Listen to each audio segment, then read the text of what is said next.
Um, so as we get started, I just want to say thank you so much for that presentation. It reminds me so much of some of the heartbreaking things I read in the book, and if you guys have not read the book, I can strongly recommend it. I want to give you a bit of a reprieve, so I'm going to go to Mayor Murray over here. And I think a lot of cities have to deal with some of the issues of housing affordability, homelessness, eviction that come up in Matthew's book. I wanted you to talk to me a little bit about how things are going in Seattle. You guys are trying to deal with both an affordability issue and cope with a pretty significant homeless population. Right. So how are you guys doing that, and what have you learned in that process? Well, first, I want to encourage everyone to read the book, and I think the book is one of the more significant books about poverty in America, maybe up there with Michael Harrington's The Other America, that was so transformative in the 1960s. And a key point of this book is that we have focused on the issue of poverty when it comes to education, when it comes to the criminal justice system, when it comes to issues around hunger. But the point that you make in the book that I think is so important is that the missing piece in our national dialogue is around housing. And Seattle is a city that is going through an incredible period of growth and job growth and an incredible crisis in housing affordability. So we've tried to approach this from several different levels. One is we led on the minimum wage, put very old-fashioned, not particularly innovative approach, but it actually puts money in people's pockets. We were a little innovative in that our smallest businesses we ramped up over more years.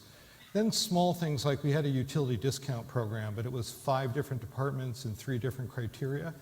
And we integrated that into a single portal. And we doubled the number of people who are now using that. That's about $100 a month in that family's pocket. Again, when you're on the edge, that makes a difference. We asked our voters in August to double the housing levy that builds affordable housing. And they said yes, and they said yes by 70%, which was pretty incredible. And we were able to, we're still working on the biggest piece to navigate an agreement that we got between developers and low-income housing advocates that will allow more density in our urban neighborhoods in return for the developers actually building affordable housing and accepting a linkage fee, although that's a legal term I'm told I can't use, accepting a fee on commercial development. And when you have Amazon and companies like that developing, that's a pretty big chunk of money. So all of those things together create what will be the largest low-income housing, affordable housing program in our city's history. Okay. And Matthew, you had pointed to 3 cities that you think are making notable progress when it comes to homelessness, evictions, housing affordability. Seattle was one of them. Boston and New York City were 2 of the others. Can you talk to me a little bit about what you think Seattle has done that is particularly notable? The housing levy is really, really phenomenal. I mean, what Seattle has done that's incredible is gotten their city to buy in to the problem, and making this an issue that not only folks like Arlene care about, but school teachers care about, firefighters care about, folks that are running Amazon care about. And I think that goes to, Mayor Murray should be credited a lot for leading that issue and getting the voters to kind of come around and saying, like, look, we don't want Seattle to be unaffordable to, half the folks that work in the city. We want to keep the city diverse and we want to keep the city livable. And I think that's truly commendable. So one of the things I thought was really awesome about Evicted is that is obviously not just about evictions. It is the lens through which we talk about broader issues of poverty and inequality. And we cannot talk about those issues without also talking about race, policing, gender. There's one point in the book where you say if mass incarceration was the problem of impoverished Black men, that eviction had become the problem of women. So I want to talk about some of those intersections right now. So Mayor Murray, as you guys are dealing with your homeless encampments, there's been a bit of officer-involved violence, if I remember correctly. So can you talk to me about how policing, race, and poverty intersect in Seattle? Well, I inherited a police department that's under a federal consent decree, so we have significant issues. So we're in a rather lengthy process to reform our police department. Our police have gone through de-escalation training, every single one of them, and now there have been 10,000 contacts with people in crisis, and only in 2% of those cases has the use of force been used.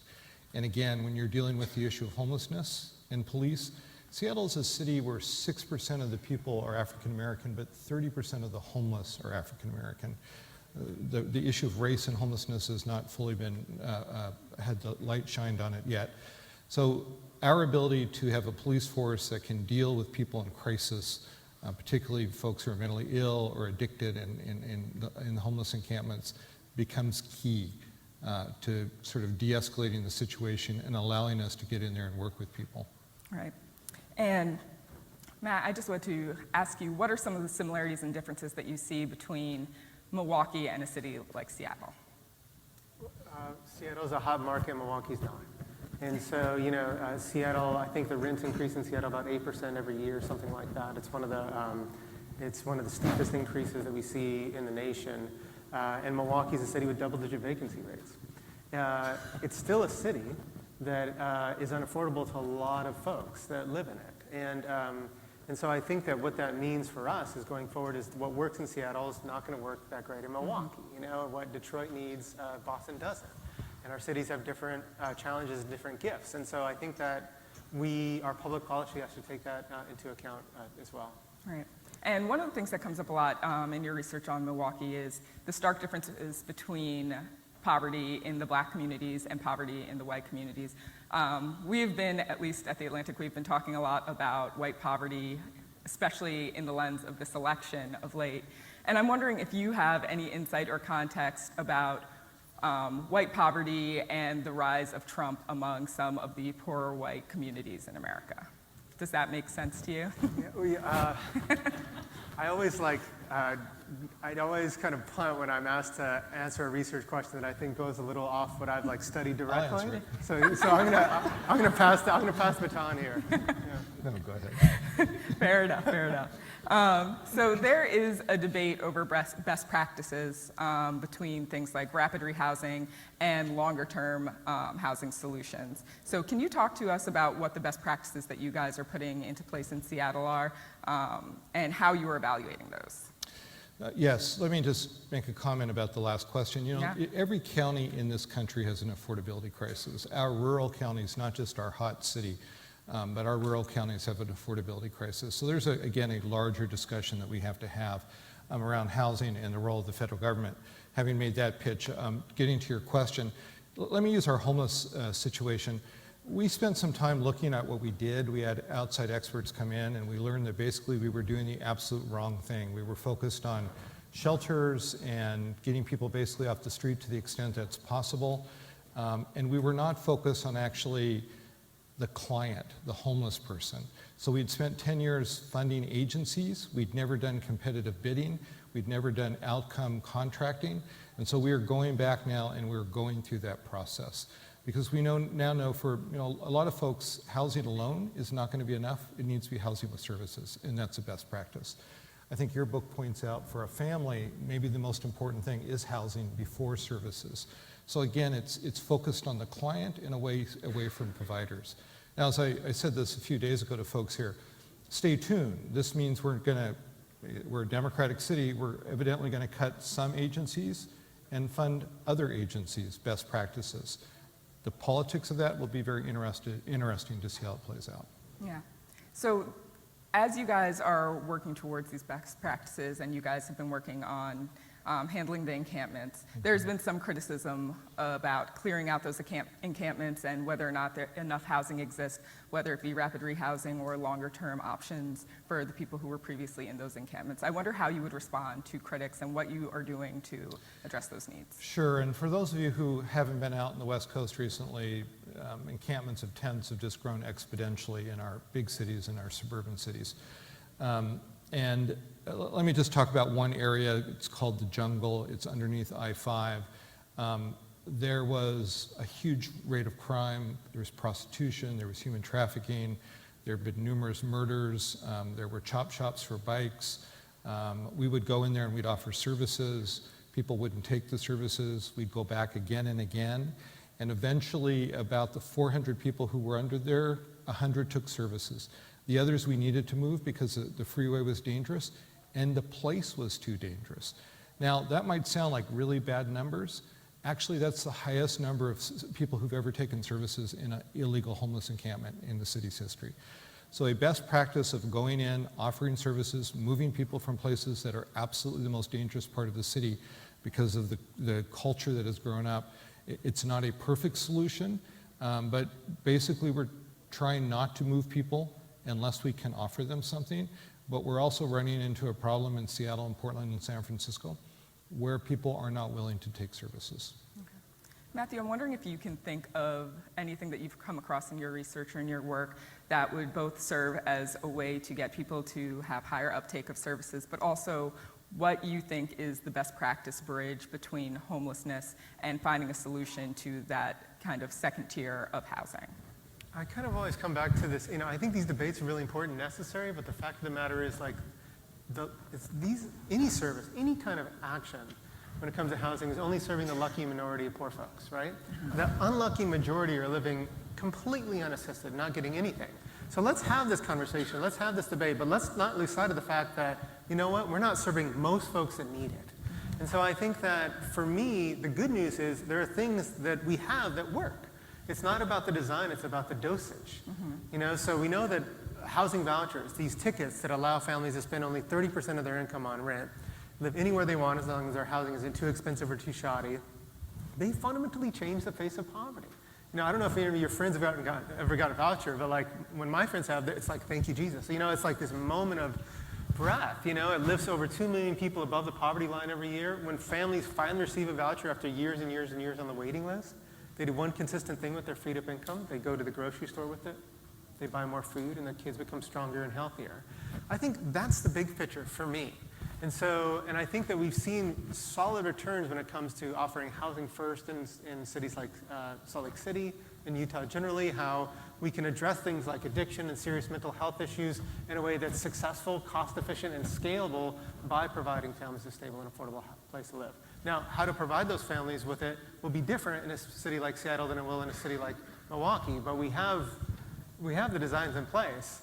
It's also just the fact that, Mayor Murray, for all the amazing things he's doing, he can't do it by himself. And we need like a serious federal investment in this issue. Right. Did you have? Can I emphasize that point? So, we love the book, The Metropolitan Revolution, and how we cities can be centers of innovation. But when it comes to this housing crisis, we as cities can develop best practices. But unless this comes to scale on the federal level, unless we have a federal discussion around this, we individually are not going to be able to solve this crisis. We're just too porous. Mm-hmm. Do either of you have a picture of what you would like that type of federal intervention to look like? So what if we took this program that we already have, a housing voucher program, and we expanded it to everyone below the poverty line? What if we did that? I think that would be a massive intervention into addressing poverty today. It would drive down family homelessness. It could make evictions rare again. Families would immediately feel the income gains. They could be able to take community college classes, get plugged into the labor market a bit more. Most of their income would go to their kids instead of their landlord. Mm-hmm. So how much would that cost? So the Bipartisan Policy Center crunched the numbers a few years ago, and they said something like that would cost us about $22 billion more every year. That's not a small number, but it is well within our capacity. We have the money, we just made choices about how to spend it. So just one example, like every year in this country, homeowner tax benefits far, far, far exceed direct housing assistance to families like our liens. So we already have like a national housing entitlement program. It's just not for poor people. We could think about that. We can consider addressing that and asking hard questions about that and asking, is there a way to reform that both honors kind of the agreement we made with homeowners, but also kind of thinks about freeing up extra revenue for families that need it most. Right. Mayor, does your idea of an intervention look similar or? So I think for me, that's one piece of it. The other is a federal housing trust fund. In our state, we have a state housing trust fund. Those dollars allow us to partner with nonprofits to build the housing stock. So if you took those vouchers with a federal housing trust fund, you get the stock, you get the capacity. So. Right. So one of the things that I wanted to talk about is, in terms of solutions, it's also the need for more data. And Mayor, I want to ask you first, do you feel like you have enough data within your city about both the housing stock, homelessness, evictions? Do you feel like you have enough information to kind of make a solid policy going forward? So I think we understand in general terms the cost, housing cost, who's being displaced.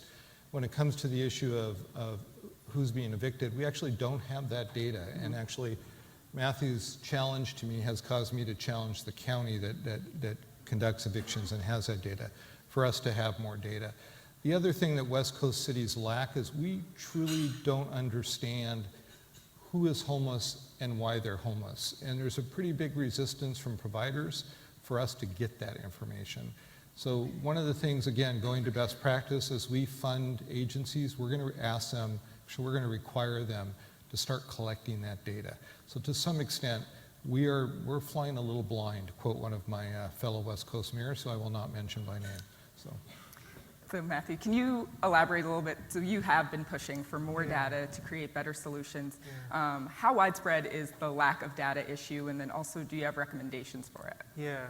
So you just asked a social scientist a data question. So like, settle in, get comfy. So look, like if you ask me, who evicts more people? Brooklyn, Manhattan, DC? I don't know. No one knows. Does Cincinnati have a higher eviction rate than Cleveland or Pittsburgh? No one knows. Where are evictions going down? You know, what cities are doing it right? No one knows. Which laws work? What do evictions do to neighborhoods? No one knows. And so, like, we haven't made an investment in building up a data infrastructure that allows us to answer really basic questions. So one thing that I'm doing with my lab at Harvard is trying to collect eviction data from all over the country. And we've made some good progress there, but there are a lot of cities and municipalities where that data is really, really hard to get. So where's the camera? I'm just going to look in the camera. Please, send me your data. Like, if you have eviction data, I'm really easy to find. Email me. Like, please help us build this database so we can address these really pressing questions. You know, we have some preliminary data from Milwaukee showing that neighborhoods with more evictions have more violent crime the next year. And I think you can understand why. You know, eviction really fractures the community fabric of a neighborhood. And I'd be interested in seeing if that holds true in LA or in Omaha, Nebraska. I want to know if eviction has effects on school readiness, voting records. And so I think there's a lot more that we can do to build that out. Right. And I've heard that Census is trying to increase the amount of eviction data that they have.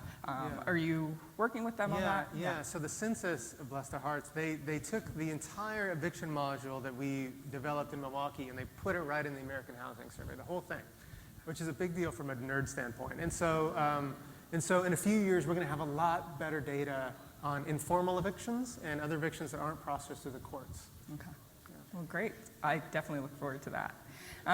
So the next thing that I wanted to talk about, in your book, you talk not only about the victims of evictions, but you also talk about landlords, and you try really hard, I think, to be diplomatic and see it from both sides. I do wonder, what do you think, after having done that research and spent so much time on both sides of the equation, what is the role and what should be the role of landlords in evictions and eviction prevention? Landlords have to be at the table. You know, we house most of our low-income families in the private rental market. So if we have a solution where landlords aren't involved and they don't have buy-in, that's going to be tough. And so I think that we need to talk to landlords more, engage them more in our policy design, ask them, like, what motivates them? Why wouldn't you accept a housing voucher? Why wouldn't you do that? You know, and I think getting their perspective and informing our initiatives with that perspective is really important for moving forward. Right. And I wonder, in Seattle, how are you guys thinking about the landlord side of this equation? So we've passed, as part of our larger recommendations on housing, several ordinances. One, basically, if your building is not code, you don't get to raise rent. Source of income, you can't discriminate against someone based on their source of income, particularly if they're on disability or something. And basically, you take the first person who qualifies, so you don't get to cherry pick. And the third one involves, actually it slipped my mind, but I'll leave those two. There was a third one, but those are some of the things we're doing to impact what happens with the landlord side of this. Right. And when we talk about homelessness in Seattle, you often bring up other cities in the West Coast, or the fact that other cities on the West Coast are having similar issues. I wonder how often or how much dialogue there is between you and mayors of other West Coast cities who are dealing with the same things. How much of a sharing of information is there? So the third one was, if you have a criminal justice record, you can't be discriminated against in housing. You know, what's interesting, a few weeks ago I was in Vancouver, Washington Vancouver, British Columbia with the mayor of Vancouver, another very hot economy, beautiful city. And again, a very different economic setup because it's the Canadian system. Vancouver is like Seattle and San Francisco, a huge and growing homeless problem. So we last year had the first meeting of West Coast mayors. This has never happened before in the major cities. And so we have begun to collect and share information with each other and try to have a better understanding of what is happening on the coast. Okay.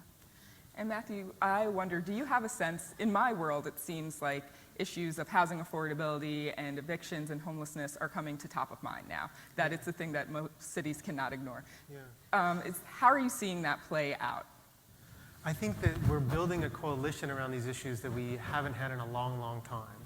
And I was in Pittsburgh the other day meeting with housers, and the usual suspects were there, affordable developers, tenant organizations, but then there are public sector unions there. I was like, what are you guys doing here? And they said, well, our members can't afford to live in Seattle or Pittsburgh anymore. Probably can't afford to live in Seattle if they can't live in Pittsburgh. So they're at the table. I was in inner city Phoenix a few months ago talking to teachers, and one teacher told me, look, 40% of my students that start on day one, they don't finish on the last day. They're gone, and we never knew why. And this helps us understand why. I think teachers are getting involved with this. I think young people, this is your issue. And, the media has spun this kind of story about you that you don't want to leave your parents' homes. You can't leave your parents' homes, because you can't afford to move out. And so I think that the problem, unfortunately, is growing so extensively that it's touching a lot of different lives. And I think that is bringing it to top of mind. I don't think that there's a mayor of a major American city that doesn't have an affordable housing agenda. Yeah. And on that note, we have such a large gathering here of city leaders from around the world. And as you both have said, there is virtually no city that is not dealing with this issue in some way or another. So as everyone gears up to go back to their cities and tackle these problems of affordability, of homelessness, of evictions, of all of the things that stem from the difficulties around housing in urban spaces, what is the advice that you would give to people who are struggling to deal with those challenges? So my suggestion, read Evicted. Even though I've worked on these issues for several years, it was eye-opening to me about what we haven't figured out about what's going on. I really like his suggestion.